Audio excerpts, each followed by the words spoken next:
You think it's easy being a Mets fan, a Jets fan, and a Rangers fan? Welcome back to the Long Suffering channel. It's Jeff. And what a last few days for my teams. None of it is good. The Mets caught up in this Juan Soto soap opera. We all knew it would play out this way with Scott Boras, who is a con man and a politician and a snake oil salesman, if I ever saw one. All these stories floating around how Soto's following certain Met players, then he's following certain Yankee players, and he's unfollowing this and following that, and that's an indication of who he's going to sign with. It's a sideshow. It's a carnival. It's a circus, which again we expected because that's what Scott Boras does. Latest reports is that 5 teams have made offers, including the Mets and Yankees. We'll see where this goes, but nothing but drama.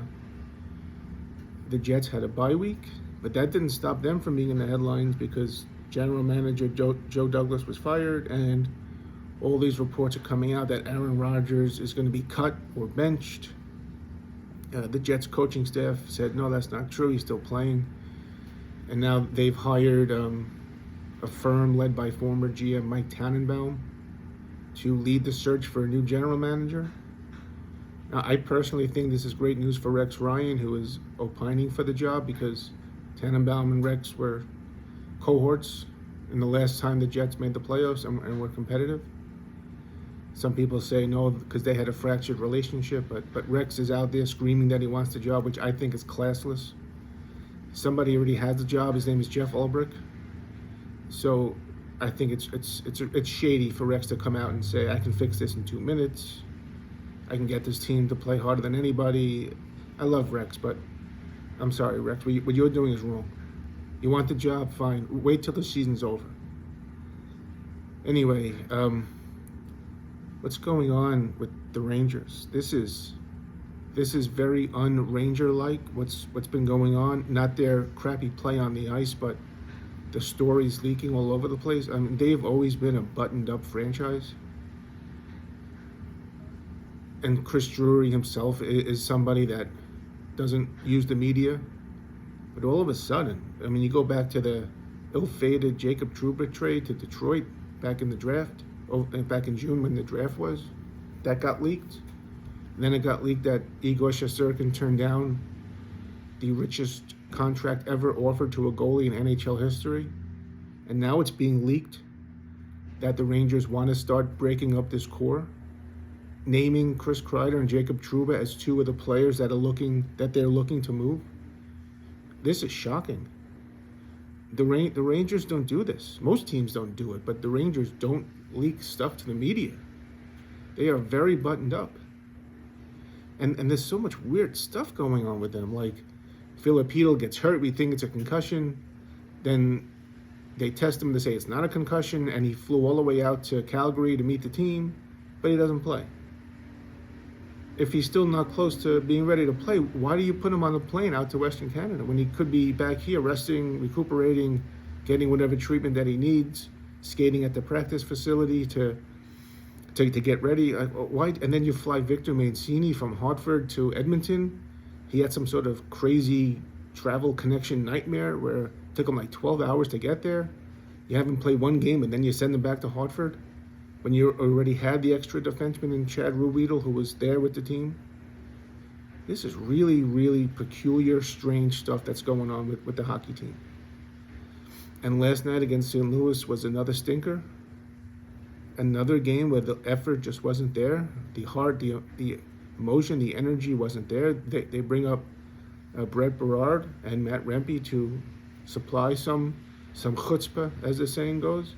And even though Berard had a nice little game, he had an assist, it didn't really help the team. You know, Rempe did his usual take a dumb penalty, skate around, do nothing type of game. I think we can say with certainty that the Matt Rempe phenomenon is over, at least for now. Maybe in a year or two, something different will happen. But as for now, I think the whole Matt Rempe phenomenon is extinct, and he should go back down to Hartford because he really isn't giving the team much right now. And Chris Kreider was scratched. He all of a sudden comes up with this mysterious upper body injury, and he was out of last night's game. And yet nobody knows when he got hurt. He wasn't available to the media. This is really strange stuff that's going on with the Rangers. On one hand, I'm encouraged that team, that Chris Drury and his staff and the coaches have realized that what's happening is unacceptable and changes need to be made. I mean, the day that Jacob Trouba is no longer a New York Ranger, I'm throwing a party. Because the guy, I mean, he's it seems like he's on the ice every time his team gives up a goal. Whether he's partnering with Keandre Miller or now Ryan Lindgren, he's just on the ice all the time whenever they give up a goal. It's amazing. And Lindgren was a steady defenseman before he got paired with Trouba. Now he's terrible. So if these rumors are true and they're trying to trade Trouba, I don't care if we get a 7th-round draft pick in return. Get him off the team. He stinks. He's terrible. He's been stealing $8 million a year from this franchise for the last several years. Get him out of here. Kreider, I have mixed feelings about. I don't get attached to players. I root for my team. I don't care who's on my team. I root for them to win. I don't buy player jerseys. I don't buy player merchandise. I don't get sucked in to great players or watching great players. I want to see my team win, and that's all I care about. I understand there's a lot of Ranger fans who love Kreider, a homegrown guy, 300-plus goals.